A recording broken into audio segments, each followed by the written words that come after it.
প্রত্যেকটা বিহেভিয়ার কোনো না কোনো কারণে ঘটে থাকে। তাহলে যদি আমরা একটা উদাহরণ দিই, যে শিশু স্কুলে গেলে কান্না করে, তাহলে ধরেন যে স্কুলে যাওয়াটা তার অ্যান্টিসিডেন্ট, অর্থাৎ আমরা এটাকে যদি এবিসি মেথডে ফেলি, তাহলে স্কুলে যাওয়াটা কি অ্যান্টিসিডেন্ট, বিহেভিয়ার কি সে স্কুলে গিয়ে কান্না করবে, বসবে না অথবা ছোটাছুটি করবে। এবার কনসিকুয়েন্স কি, যখনই স্কুল থেকে বের হলো তখনই তার কান্না থেমে গেল।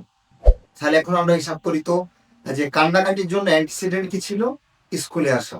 কনসিকুয়েন্স কি ছিল, স্কুল থেকে চলে গেলে তার কান্না থেমে যাবে।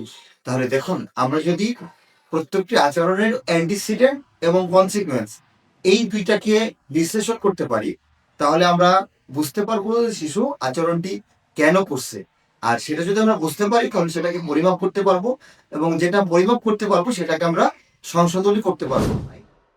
অঙ্গন শিশু বিকাশ কেন্দ্র রাজশাহীতে একমাত্র প্রতিষ্ঠান যারা বিহেভিয়ারকে, আচরণকে বিভিন্ন ধাপে, বিভিন্ন পার্টে ভাগ করে শিশুর লার্নিং ইন্টারভেনশন নিশ্চিত করে যাচ্ছে। ধন্যবাদ।